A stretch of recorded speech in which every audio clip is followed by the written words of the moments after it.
Hey, this is Brent Jensen, and you're listening to No Sleep Till Sudbury, the show where we talk about the music that makes your skin vibrate. The show is brought to you by Pariah Pickups, handcrafting otherworldly guitar pickups down in Detroit, Rock City. Check them out at pariahpickups.com. To support the No Sleep Till Sudbury show on Patreon, visit patreon.com/Brent Jensen Music. All right, this week I welcome Evan Denley to the show. Evan is a Canadian folk rock singer-songwriter who's been described as Bob Dylan meeting Dallas Green at a Neil Young show. Here he is. Evan Denley, welcome to the show, man. How you doing? Oh, doing well, thanks. Thanks so much for having me. Oh, it's my pleasure. So, Evan, on September 24, you released Coming Undone, and that was your second double release of 2021. The song Coming Undone was written in response to an intersection of two things for you. So you left your former band. It was called the Yonge Collective, I believe. You were the frontman of that band.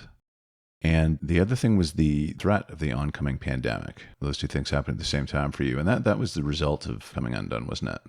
Yeah, it was kind of just all of those things coming together, you know. A lot of change happening in one time. And you know, leaving the band and the band breaking up really was so unexpected because we had been on this like huge run of shows leading up to the pandemic and we'd been doing really well. You know, I think we sold out the last couple of shows we played and we were kind of on a roll, but everything changed.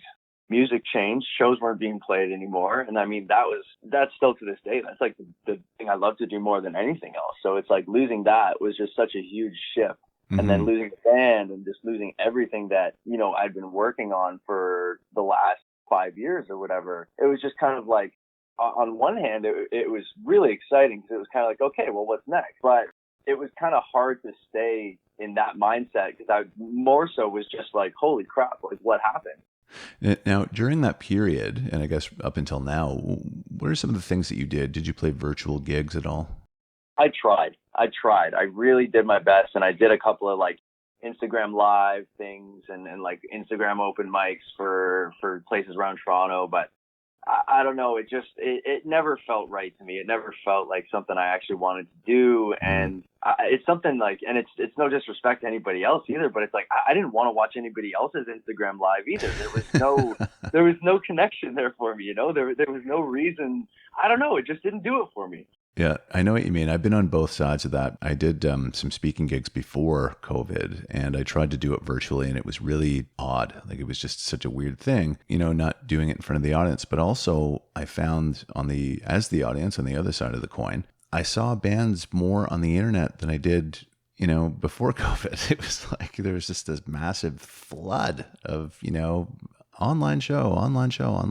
And it got to be a lot.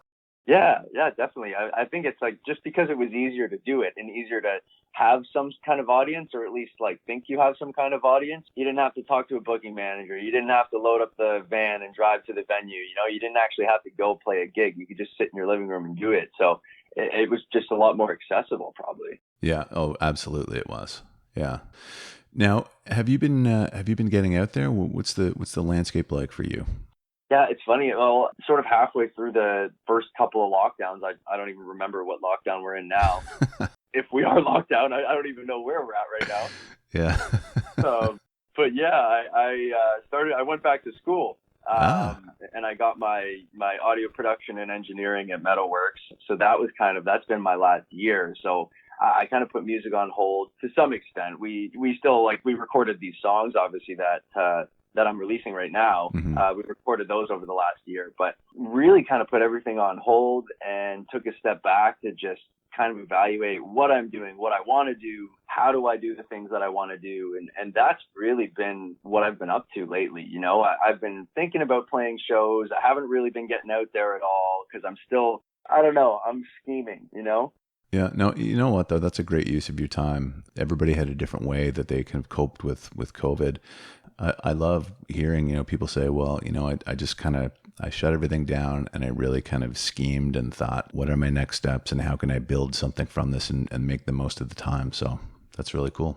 I've never done it before. I've never really taken that time. It's always kind of been like run and gun, you know, chasing the exciting things and never really taking the time to think about, you know, the long term or the short term or anything, just kind of doing things as they pop up without any real intention. So it's been sort of a blessing to have this time to sit back and actually think about it.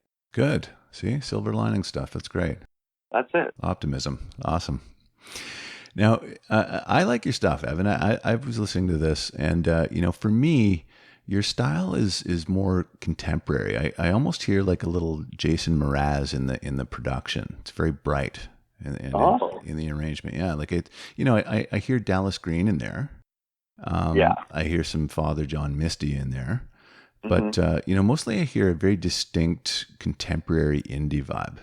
It's good cool. stuff. Wow, Yeah. I appreciate that. Wow, that's cool. Yeah. I've never got Jason Mraz before. That's a new one.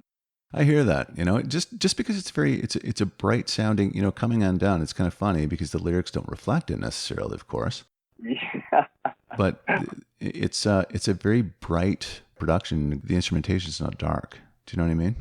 Yeah. Oh, absolutely. It's funny because if there were any way to describe most of my songs and my writing in general, you probably just hit the nail on the head. It's like there's always kind of a dissonance between what I like musically and what I'm actually saying with my lyrics and stuff, because they don't always line up.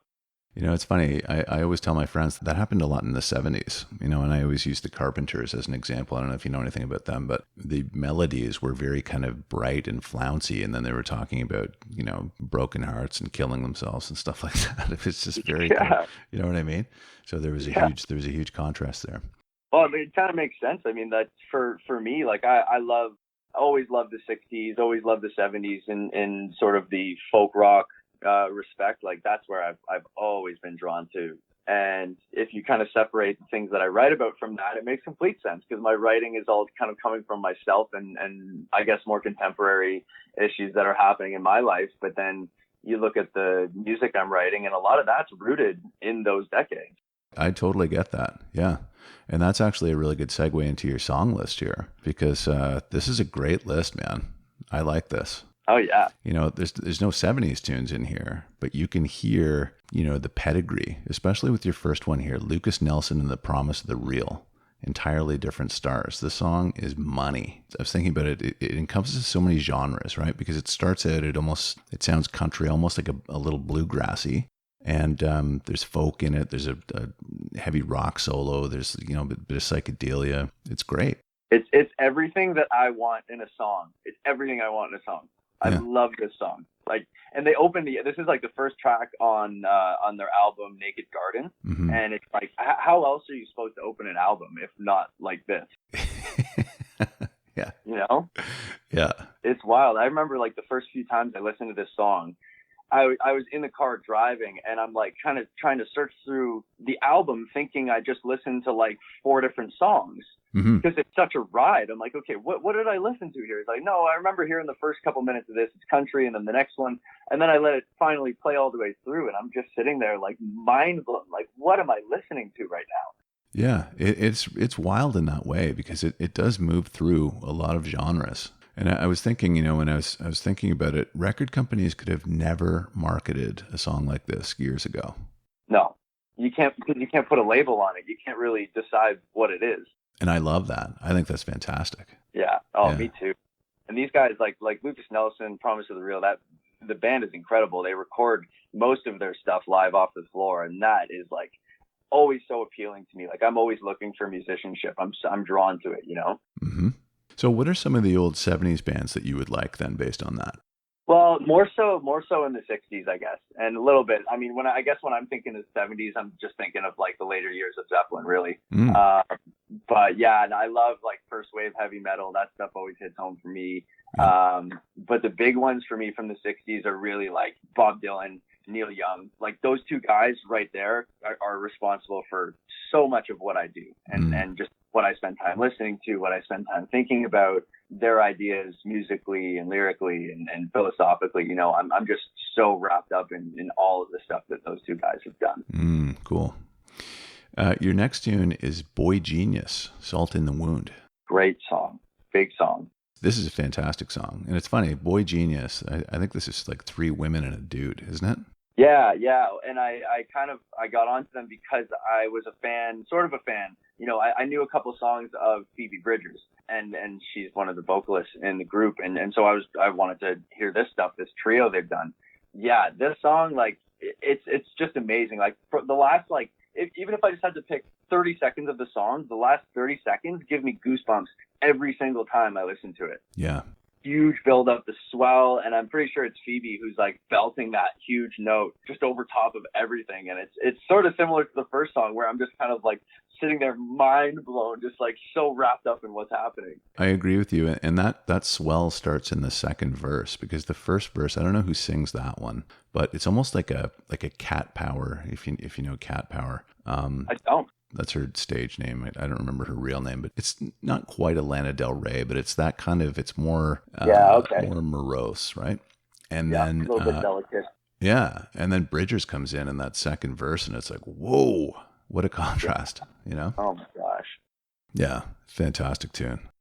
It's a great tune. It's funny because a lot of the songs on this list, I guess, aside from the Lukas Nelson one and the one we'll talk about next, they aren't songs that are in my regular rotation. But when you told me, it's like, okay, 5 songs that make your skin vibrate. These are the ones that I thought about. And it's like, I don't listen to them all the time, but they have that, like, I have that physiological response to all of these songs. Yeah. Isn't that the best? Oh my God. I love it. It's indescribable, man. I love it. John Mayer, Gravity, live in Los Angeles at the Nokia 2007. Yeah. Oh yeah. I'm shamelessly the biggest John Mayer fan ever. Yeah. He was so huge for me. I when I was learning guitar, back in high school and stuff, he was the only guy I would play. Pretty much him and Dallas Green. Those were the only 2 guys I would play. Their songs always made sense to me. I could sing John Mayer songs. They were in my vocal range, and it was comfortable, and like just taught me everything I needed to know about songwriting and just writing good music. He's a phenomenal musician. He's a guy contemporarily who really gets it. He feels it. And especially in this specific version of the song, like obviously I've heard the one on Continuum, Gravity, the studio version, millions of times, but the way he does it in this show, honestly, this whole record too, this whole live record at Nokia Theater is unbelievable. One of my favorite live records of all time. Yeah, it's fantastic. Hozier is next. Foreigner's God. Also, fantastic song. I'm a huge Hozier guy. I love Hozier. Yeah. He, in my mind, is like, he's a true musician. He's a poet. He just does everything so well. It leaves me like just kind of sitting there, like not in like in a bit of a jealous way, but I'm just kind of like, damn, like why can't I do that? Oh, he's terrific. And he's just got those Irish roots too, Oh yeah. Did you know that he sang backups for Billy Ocean about 10 years ago? I think that was Yeah. I had no idea. That's such a bizarre thing, right? Because when did his first single come out? Around 2000, I want to say 13. What was the name of that? It was Take Me to Church. That's it. Yeah. And same album as Foreigner's God. Yeah, he used to sing right before he broke. He sang backups for Billy Ocean, which is just such a weird thing, right? So funny. Yeah, I had no idea. And it felt like Hozier kind of came out of nowhere when he did, too. It was just kind of like, boom, here it is. He truly did. He did come out of nowhere, yeah. Amazing voice. And this is a great tune, too. Yeah, it's the lyrics for me, too. It's all of it, but it's always the lyrics. Nobody writes songs like he does. They're dark, and they make you think, and they make you feel. And, I mean, if you're not looking for that out of music, I don't know what you're looking for. Yeah, I agree, man. I agree. This is a fantastic pick next. Father John Misty, Please Don't Die. I'm a big fan of this stuff. Yeah. It's funny again, because I wouldn't call myself a huge Father John Misty fan, but I do have like a handful of songs. This was one of the first ones I thought of when I saw like the premise of the show, because it's probably the only song I know that I have the same response to it every time I hear it. I don't listen to it often because it just makes me weep. Like I cry every time I hear this song. Yeah. Every single time. Have you seen the video for this song? No, I haven't. It's funny. It's a Greek mythology theme. So it's about Father John, and it follows the lyrics. It's about him like going on a bender, and he's kind of he's trying to swear it off, and he's struggling with getting boozed up all the time, and so he dies in the video. He gets he goes into the underworld, and he's ferried across the river Styx to Hades, but it's all done in claymation. Like it's really, it's really funny. Yeah. Okay, I have to watch that. It's really cool. You'll like it. I love it. It's funny. Incredible. Yeah. Something about it, man. It just really connects with me and some stuff that I've been through in my life. And I think that's why I have the reaction to it that I do, but it's just so beautifully written too. And it's such a simple idea. It's a simple song. And those are always the ones that hit me the hardest, I think. You know, there's music where, like, I'm a huge Grateful Dead fan. I love jam bands. I should have mentioned them earlier too. I love jam bands. And they've always been my favorite one. I can sit there and listen through, you know, they have all these live tracks that are out there. They're 20 minutes long, 30 minutes long. I can listen to those so happily because I'm just kind of confused. I'm like, how is this happening? What's going on here? There's so much happening. But when you break it down and simplify everything, like in this Father John Misty song, you don't even have to think about it. You don't get a choice. It just hits you right there every time. Yeah. That's what this one does for me. Talking about simplicity, you reminded me of, because I love that too, Needle and the Damage Done, Neil Young. Oh, yeah. You know, it's so simple and 2 minutes long. It gets done though, right? Like your skin vibrates. It does. I've been thinking about that a lot lately too. Like what serves a song and what does a song need to be good, and like who draws that line and how do we make that distinction? Because like, well, with Coming Undone too, like song latest release, we were recording it and there's like, I had a bunch of demos of it that were, you know, 4 minutes long, 5 minutes long. The song could have been so much longer than it is. Really? But it ended up being, I think it's like 2 minutes, 45 seconds or something. No, not even. It's like 2:25 or something. Yeah. It's the shortest song I've ever written. Yeah. Which is great though, Evan. Sometimes that's actually more effective because it's quick hit stuff, right? You go in, you do your thing, you get out. That was the point. I produced them with my buddy Graham, and we were having this conversation because I'm like, well, I don't know. I've got these other verses for it. We could do, I don't know, more guitar stuff and keep it rolling. He's like, well, do you want to do a 4 minute song that sounds okay? Or do you want to do 2 minutes and 20 seconds of like smack you in the face? And I'm like, oh yeah, that sounds way better. Yeah. Let's do that. I'm all about that. So it's cool. That's really, it's my attitude writing songs and stuff now. And I don't know, it cuts out a lot of the thinking that I do because I love to think. I love to like sit there and analyze and edit. And I can be bad for that because I'm a perfectionist. Yeah. But when I kind of apply that mentality to anything I'm working on, it's kind of like, does it need it? Does it serve the song? Do we need this to be 4 minutes long?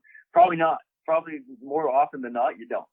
I agree. It can be more powerful if it's quick and to the point, as long as it's authentic. That's the key, right? Yeah, absolutely. Yeah. All right, that is your list. What is next for Evan Denley, sir? That's the question, isn't it? It is. I ask myself that it's the eternal question. Yeah. I mean, these days it's really, I've really dove into songwriting, and I'm just exploring that whole world. And for the first time, like not just writing for myself, you know, working with other artists, writing songs that might never get heard. I'm just trying to like stack up everything that I can. Just get all my ideas out there and do it so often and just make it a regular routine for myself to sort of just purge my mind of whatever's built up in there musically and all the thoughts that I have, and just write. I'm just trying to write. I want to get back to playing music. I want to have a band. I want to do all those things.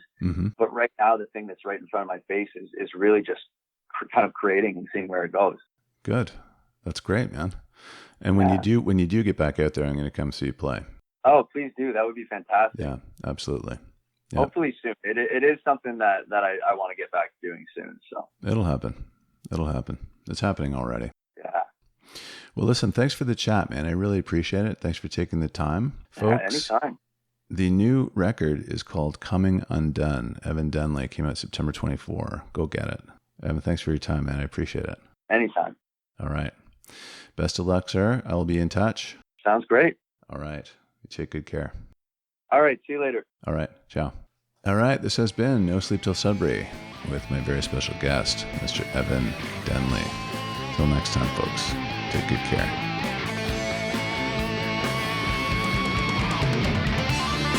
Brent Jensen is the best-selling author of No Sleep Till Sudbury, Leftover People, and All My Favorite People Are Broken. All titles available in stores and on Amazon worldwide.